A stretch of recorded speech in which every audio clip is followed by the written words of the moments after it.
Have you ever heard the saying, "Don't set yourself on fire to keep someone else warm"? It's a phrase that cuts through the noise of our modern world with the sharp, clean edge of ancient truth. We live in an age that glorifies the giver, the selfless servant, the one who is always available. We are told through 1,000 subtle and overt messages that our value is intrinsically tied to our usefulness to others. To say no is often framed as selfish, to prioritize our own well-being, a sign of weakness. And so many of us with the best of intentions become perpetual people-pleasers, offering up our time, our energy, and even our own inner peace on the altar of another's comfort. We twist the noble virtue of kindness into a form of self-flagellation, a slow, smoldering burnout that leaves us feeling not virtuous, but vacant. This is the peril of unbounded generosity, a condition we might call the kindness sickness. It begins with a warm glow, the satisfaction of helping, the validation of being needed. But without boundaries, that warmth turns into a consuming flame. We start giving from a place of deficit, pouring from a cup that is already half empty, hoping that the act of giving will somehow magically refill it. It never does.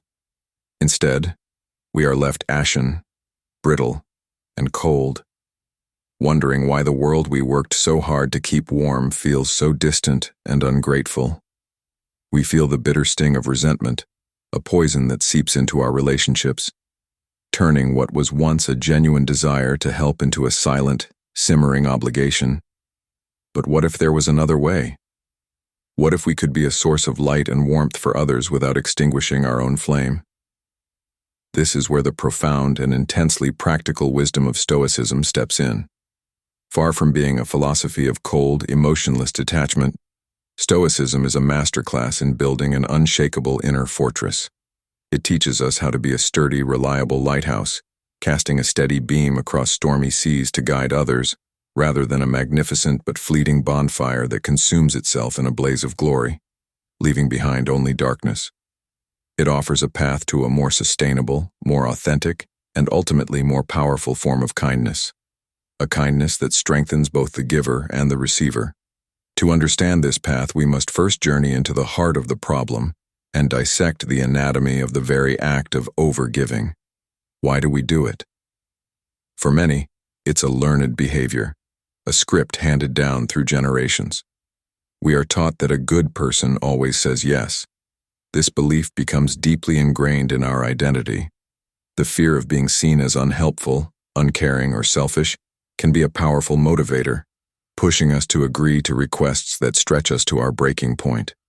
Our self-worth becomes dangerously entangled with our ability to serve.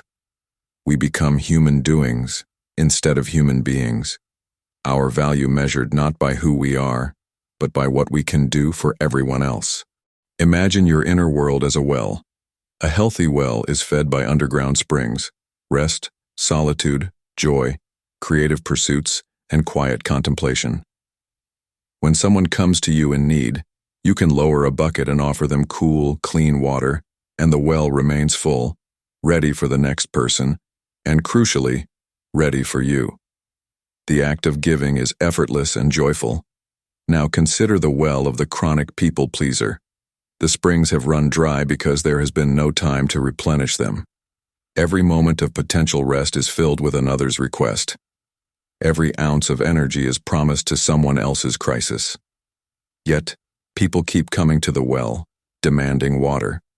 So, you start scraping the damp earth at the bottom, offering up muddy, gritty water that takes an immense effort to procure.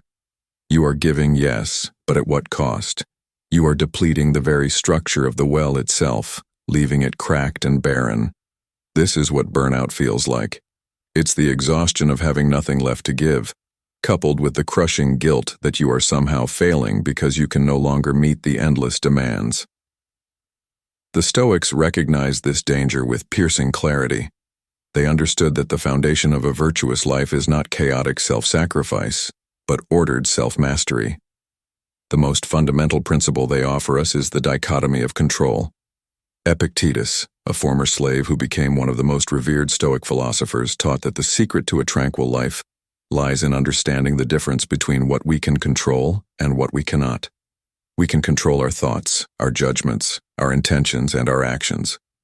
We cannot control external events, the opinions of others, or the outcomes of our actions. Let this sink in, for it is a revolutionary idea in the context of kindness. Your intention to help someone is within your control. The act of offering that help is within your control. However, how that person receives your help, whether they are grateful, whether they reciprocate, or whether your help actually solves their problem, all of that is entirely outside your control. The people pleaser is tormented by trying to manage these external factors. They give not just to help, but to elicit a specific response: gratitude, approval, love. When that response doesn't come, they feel like a failure, and so they try to give more, harder, better, in a desperate attempt to control the uncontrollable. The Stoic, by contrast, finds freedom in letting go of the outcome. Seneca, another titan of Stoic thought, used the powerful analogy of an archer. The archer's task is to do everything in their power to make a perfect shot. They must select the best arrow, check the condition of the bow, study the wind, aim with unwavering focus, and release the string with precision. All of this is within their control. But the moment the arrow leaves the bow, its fate is no longer in the archer's hands. A sudden gust of wind could send it astray. The target could move unexpectedly. The archer's virtue lies in the process of shooting well, not in the absolute certainty of hitting the bullseye. So it is with kindness. Our virtue lies in the intention and the act of giving itself. We aim our arrow of kindness with a pure heart and a steady hand. Where it lands is up to the universe. By internalizing this, we liberate ourselves from the exhausting weight of expectation. The act of giving becomes its own reward, a simple expression of our character, not a transaction where we await payment in the currency of gratitude. This leads to a crucial reframing of self-care. In the people-pleaser's world, self-care is a luxury, something to be squeezed in after everyone else has been taken care of, which often means never. For the Stoic, self-care is a fundamental duty. It is not selfish. It is the responsible maintenance of your most important tool, yourself. A lighthouse keeper who neglects to clean the lamp or refuel the oil is not serving the ships they are meant to guide. A doctor who refuses to sleep or eat, running themselves into the ground, will eventually be unable to treat their patients effectively. Your well-being is the lamp. Your energy is the fuel. To serve the world effectively and sustainably, you must first be the diligent keeper of your own inner light. The Roman emperor and Stoic philosopher Marcus Aurelius wrote in his private journal, "A man's job is to stand upright, not to be kept upright by others." This is a profound statement on self-reliance and personal responsibility. It is your duty to maintain your own strength, integrity, and peace, so that when you choose to offer support, it comes from a place of stability and abundance, not from a place of crumbling desperation. With this solid foundation, we can then approach the act of giving with wisdom and discernment, which is the Stoic sword. Not all requests for help are equal, and not all giving is virtuous. Stoicism teaches us to distinguish between genuine need and mere want, between a cry for help and a demand for service. Some people are in a temporary storm and need a lighthouse to guide them back to their own strength. Others, however, are in a bottomless pit, and no matter how much of your own life you pour into it, you will never fill it. You will only drain yourself. This is where we must learn the art of the noble no. Saying no is not an act of rejection, but an act of profound self-respect and honesty. A yes given with resentment is a lie that poisons both parties. It creates a dynamic of unspoken obligation and eventual disappointment. A no, delivered with clarity and compassion, on the other hand, is an act of truth. It respects your own limits and, in doing so, teaches others to respect them as well. A noble no might sound like, "I care about you, and I understand this is important, but I don't have the capacity to help with that right now." Or, "That's not something I can take on, but I believe in your ability to handle it." This assertiveness is built upon the understanding that your resources, your time, your emotional energy, your focus, are finite and precious. You are the sole steward of these resources. Every time you say yes to something, you are inherently saying no to something else. A yes to a colleague's non-urgent request after hours might be a no to dinner with your family, a no to a much-needed hour of rest, or a no to working on your own passion project. The Stoic asks, is this a worthy trade? The practice of asking this simple question before every commitment is transformative. It forces you to consciously allocate your life's energy, rather than letting it be siphoned away by the demands of the world. Let's return to our garden metaphor. The wise gardener tends to their own plot first. They pull their own weeds, water their own soil, and ensure their own plants get enough sun. Their garden becomes a sanctuary of life and beauty. Because it is so well tended, it produces an abundance, more fruit than they can eat, more flowers than they can display. From this place of surplus, they can generously share with their neighbors. The act of sharing is joyful, a natural overflow of their own flourishing. They aren't giving away the last of their withered produce out of a sense of guilt. They are sharing the vibrant best of what they have cultivated. This is sustainable generosity. It enriches the giver as much as the receiver. A fascinating paradox often emerges when we begin to set these healthy boundaries. We fear that saying no will cause others to like us less, to see us as difficult or unhelpful. But very often, the opposite happens. People instinctively respect those who respect themselves. When your time and energy are not endlessly available, they are perceived as more valuable.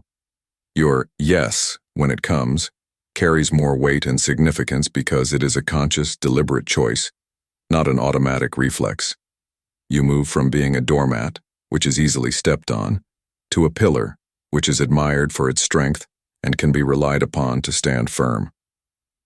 Of course, not everyone will respond this way. The takers, those who are drawn to your lack of boundaries, will likely protest. They will try to guilt you, to manipulate you, to pull you back into the old dynamic. This, the Stoics would say, is simply data. Their reaction is a clear sign that the relationship was not based on mutual respect, but on exploitation. It is a litmus test. The people who genuinely care for you will understand and adapt.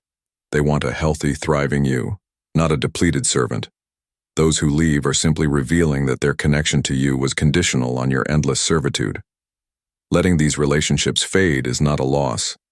It is a necessary act of weeding your garden to allow healthier plants to grow. This journey from unconscious people-pleasing to conscious, virtuous kindness is not easy. It requires introspection, courage, and consistent practice. It means learning to listen to your own body and emotions. That feeling of dread when a certain person's name appears on your phone, that is your inner Stoic sending you a signal. That sense of exhaustion and irritation after a conversation, that is a clear message that a boundary has been crossed. Stoicism encourages us to pay attention to these internal cues. They are not weaknesses to be suppressed, but valuable guides pointing us toward a more balanced and authentic way of living. Embracing this philosophy means becoming a student of yourself. It means prioritizing your own well-being not as an afterthought, but as the central pillar upon which a life of virtue and service is built. Carve out non-negotiable time for yourself, whether it's for reading, walking in nature, meditation, or simply doing nothing at all. This is not idle time. It is the essential work of replenishing your well. Forgive yourself for past missteps, for the times you gave too much and were left with too little. See each new day as a canvas for renewal, an opportunity to practice this art of balanced living. Ultimately, the Stoic path of kindness is about integrity. It is about aligning your actions with your deepest values. It is about understanding that true strength is not found in bending to every external pressure, but in standing firm in your own center. It is about offering help that is genuine, support that is sustainable, and love that is liberating, both for you and for those you care about. So, look at your life. Are you a bonfire, burning bright and fast, destined to become a pile of cold ash? Or are you building a lighthouse, a steadfast beacon of strength and wisdom? The choice, as the Stoics so brilliantly taught us, is entirely within your control. Choose to tend your own garden, to maintain your own light. In doing so, you will find that you have more warmth, more light, and more life to share with the world than you ever thought possible. You will not just be keeping others warm, you will be showing them how to find and nurture their own inner flame. And that is the most profound act of kindness of all.